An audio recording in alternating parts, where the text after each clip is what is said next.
আমডাঙ্গায় তার পরিবার, আত্মীয় স্বজন, বন্ধু বান্ধবকে বাসে, ট্রামে, ট্রেনে আমরা বিরিয়ানির প্যাকেট দিতে পারবো না, আমরা গাড়ি দিতে পারবো না।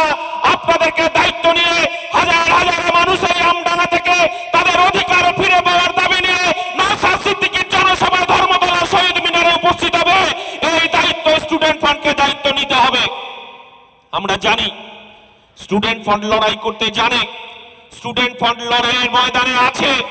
আমরা দেখেছি তিলোত্তমার তার বিচারের দাবিতে যেদিন আমরা দেখলাম যে মমতা বন্দ্যোপাধ্যায়ের পুলিশ প্রশাসন এবং নরেন্দ্র মোদী সিবিআই, অমিত শাহ সিবিআই যেদিনকে সন্দীপ ঘোষকে ছেড়ে দিল, আমরা সেদিনকে বুঝতে পেরে গিয়েছিলাম যে সিবিআই আর মমতা বন্দ্যোপাধ্যায়ের প্রশাসনের মধ্যে সেটিং তত্ত্ব চলে এসেছে। সেদিন আমার স্টুডেন্ট ফ্রন্টের ভাইরা, আমার স্টুডেন্ট ফ্রন্টের যোদ্ধারা সেদিন সিজিও কমপ্লেক্সে সিবিআই দপ্তরে সেদিনকে উপস্থিত হওয়ার আগেই তাদেরকে এই রাজ্যের মুখ্যমন্ত্রীর পুলিশ তাদেরকে গ্রেফতার করেছিল। সেদিনকে আমরা বুঝে গিয়েছিলাম যে সেটিংটা কোথায়।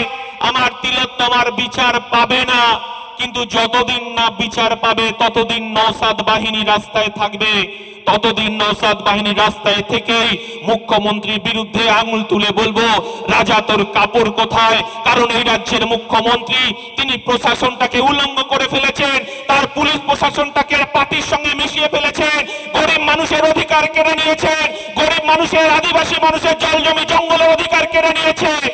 আজকে এই আমডাঙ্গায় কৃষি প্রধান এলাকায় এখানে একটা কোল্ড স্টোরেজ নেই। এখানকার কৃষকরা তার ক্ষেতের ফুলকপি খেতেই কুচিয়ে দিচ্ছে। কৃষকদের অবস্থা খুব খারাপ। আমরা বলতে চাইছি আমডাঙ্গায় কলেজ হয়েছে, আমডাঙ্গায় মহিলা কলেজ করতে হবে, আমডাঙ্গায় আমাদের আলিয়া ইউনিভার্সিটি ক্যাম্পাস চালু করতে হবে, আমাদের এই আমডাঙ্গার বুকে কোল্ড স্টোরেজ নির্মাণ করতে হবে কৃষকদের জন্য, এই আমডাঙ্গায় একটা স্টেডিয়াম তৈরি করতে হবে। আমরা বলতে চাইছি পুলিশ প্রশাসনকে আরো ঢেলে সাজাতে হবে। কারণ প্রত্যন্ত গ্রাম, এই প্রত্যন্ত গ্রামের মধ্যে পুলিশ প্রশাসন অনেক জায়গায় পৌঁছাতে পারেনি, সেখানে অনেক খারাপ কাজ শুরু হয়। এই আমডাঙ্গায় 11 সালের পর থেকে গাঁজার ঠেক, মদের ঠেক এবং আপনার লটারি, যে সমস্ত লটারি জুয়ার ঠেক চলছে, আমরা বলতে চাইছি এই আমডাঙ্গা আমরা দেখতে চাই না। আমরা এই আমডাঙ্গার পরিবর্তন চাইছি। হ্যাঁ, আমরা আমডাঙ্গায় ষড়যন্ত্রের কাছে পরাজিত হয়েছি, বিধানসভা নির্বাচনে ষড়যন্ত্রের কাছে পরাজিত হয়েছি, লোকসভা নির্বাচনে ষড়যন্ত্রের কাছে পরাজিত হয়েছি, পঞ্চায়েত নির্বাচনে সন্ত্রাসের কাছে পরাজিত হয়েছি।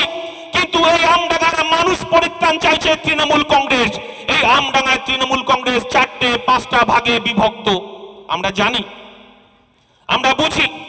প্রতিদিন আমার ভয় হয় যে আমডাঙ্গায় তৃণমূল কংগ্রেস তাদের নিজেদের জমি দখলের লড়াই, মাটি দখলের লড়াই, ক্ষমতা দখলের লড়াই, পঞ্চায়েত দখলের লড়াই, কোথায় কখন কোন মোড়ের মাথায় গুলি চলবে, কোথায় বোমা বাজবে, বোমা ফাটবে, সাধারণ মানুষের ক্ষতিগ্রস্ত হবে না তো? আমরা দেখেছি তৃণমূলের নগ্ন চেহারা। আমরা এখানকার বাজারে, কামদেবপুর বাজারে আপনারা দেখেছেন তৃণমূলের প্রধানকে কিভাবে বোমা মেরে তাদেরকে বোমা মেরে প্রধানকে মেরে দেওয়া হলো। তার কোনো বিচার হলো না, তার আসামিদের ধরা হলো না। কারণ আমরা জানি যে আসামিদের ধরতে পারবেন না, কারণ তাদের দলের ভেতরেই এই আসামিরা লুকিয়ে রয়েছে। অর্থাৎ আমডাঙ্গায় 2011 সালের ক্ষমতার পরিবর্তনের পরে হাত কাটানো, লোকান কাটা ভুলো যারা সামাজিক কাজকর্মের সঙ্গে যুক্ত আছে, তাদের নিজেদের সরকারকে বেছে নিয়েছে, তাদের নিজেদের এমএলএ কে বেছে নিয়েছে, তাদের এমপি কে বেছে নিয়েছে। আমরা দেখেছি রাহানা, কিছুদিন আগে রাহানা মাদ্রাসায় যে দুর্নীতি, রাহানা মাদ্রাসায় যে কোটি কোটি টাকার দুর্নীতি, এবং যে যারা আবাসিকরা থাকে সেই আবাসিকদেরকে ভাঙিয়ে যেভাবে কোটি কোটি টাকার দুর্নীতি, আমরা তার প্রতিবাদ করেছিলাম।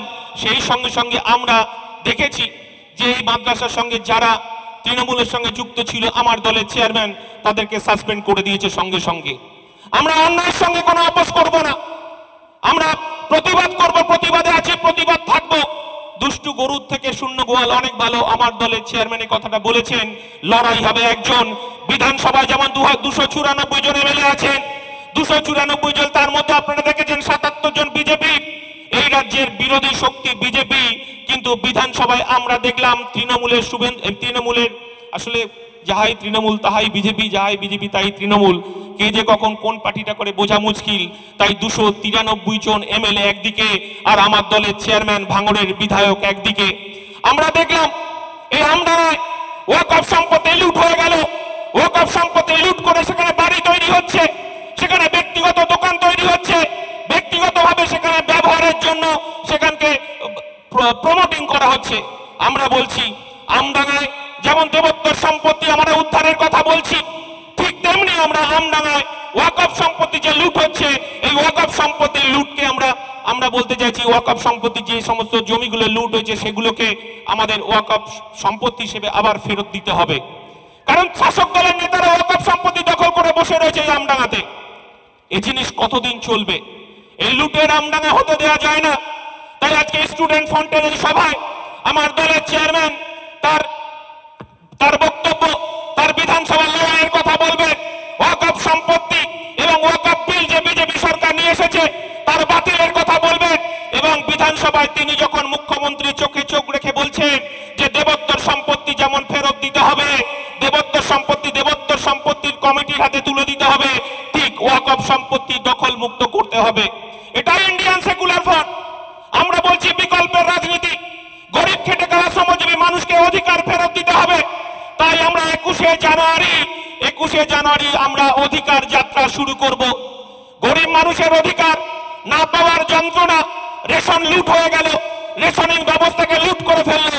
বিস্তারিত ভাবে বলার সময় নেই, আমার চেয়ারম্যানকে বসিয়ে রেখে এত কথা বলা যাবে না, চেয়ারম্যান বলবে। আমরা বলতে চাইছি যে আবাস যোজনা গরিব সে তৃণমূল হতে পারে, বিজেপি হতে পারে, কংগ্রেস হতে পারে, সিপিএম হতে পারে, আইএসএফ হতে পারে, যার প্রকৃত আবাস যোজনা পাওয়ার যোগ্যতা আছে তাকে আবাস যোজনা দিতে হবে, সেই কথাও আমার দলের চেয়ারম্যান আজকে বলবে। আমরা অধিকার যাত্রার ডাক দিয়েছি ধর্মতলায়, শহীদ মিনারে লাখো লাখো মানুষ সেদিনকে উপস্থিত হবে আমাদের দলের চেয়ারম্যান আমাদের দলের বার্তা শোনার জন্য। 21 তারিখের পর সারা রাজ্যে আমাদের পাড়ায় পাড়ায়, মহল্লায় মহল্লায়, আমাদের বিধানসভায়, পৌরসভায়, প্রত্যেকটা পাড়ায় পাড়ায় আমাদের অধিকার যাত্রা বেরোবে। আমি বলবো আমডাঙ্গার মানুষকে আমডাঙ্গার পরিবর্তন করতেই হবে 2026 সালে। কারণ আমডাঙ্গাকে আর শেষ হতে দেওয়া যায় না। আমরা চোখের সামনে দেখছি আমডাঙ্গাকে শেষ হয়ে যেতে। তাই আমডাঙ্গার মানুষের গণতান্ত্রিক অধিকারকে ফেরত দিতে হবে। তাই 21শে জানুয়ারি হাজার হাজার মায়েরা, হাজার হাজার বোনেরা, হাজার হাজার আমার চাচারা চাচিরা, সবাই আমার স্টুডেন্ট ভাইরা তারা ধর্মতলার অভিমুখে যাবে। আমি এই আমডাঙ্গার পুলিশ প্রশাসনকে বলবো তারা সততার সঙ্গে কাজ করছেন এখনো পর্যন্ত আমরা জানি। এবং আপনাদেরকে বলবো আপনাদের আরেকটু সজাগ হতে হবে। আমডাঙ্গাকে মদ মুক্ত করতে হবে, আমডাঙ্গাকে গাঁজা মুক্ত করতে হবে, আমডাঙ্গাকে ওই জুয়া খেলে না 60টা জুয়া, সেই 60টা জুয়াকে বন্ধ করতে হবে। আমরা আগামী দিনে নতুন আমডাঙ্গাকে দেখতে পাবো। এই কথা বলে স্টুডেন্ট ফ্রন্টের যারা নেতারা আছেন তাদের প্রতি আমাদের অনেক আস্থা আছে, ভরসা আছে। আমডাঙ্গাকে নতুন করে আপনাদেরকে সাজাতে হবে। আমডাঙ্গাকে পাড়ায় পাড়ায় গিয়ে সার্ভে করতে হবে কোন মানুষটা বঞ্চিত হলো। শিক্ষা ব্যবস্থাকে, স্বাস্থ্য ব্যবস্থাকে আমডাঙ্গাকে উন্নত করতে হবে। এই কথা বলে আর আমডাঙ্গায় যে প্রাইমারি স্কুলগুলো ঢুকছে, আমি স্টুডেন্ট ফ্রন্টের নেতাদেরকে বলবো আমডাঙ্গায় যে প্রাইমারি স্কুলগুলোর অবস্থা খুবই খারাপ, সেই আমডাঙ্গার স্কুলগুলোতে তোমাদেরকে সার্ভে করে তোমাদেরকে সেই সার্ভে রিপোর্ট আমাদের পার্টিকে জমা দিতে হবে, যাতে বিধানসভায় আমার দলের চেয়ারম্যান এই আমডাঙ্গার গরিব খেটে খাওয়া পিছিয়ে পড়া আদিবাসী দলিত মানুষের হয়ে বিধানসভায় আবার কথা বলতে পারে। যে কথা এখানকার এমএলএ বিধানসভায় বলেন না, সেই কথা আমার ভাঙড়ের বিধায়ক আমাদের দলের চেয়ারম্যান বিধানসভায় বলবেন। সবাই ভালো থাকবেন, সবাই সুস্থ থাকবেন। জয় হিন্দ। ইনকলাব জিন্দাবাদ, ইন্ডিয়ান সেকুলার ফ্রন্ট জিন্দাবাদ, স্টুডেন্ট ফ্রন্ট জিন্দাবাদ, নওশাদ সিদ্দিকী জিন্দাবাদ।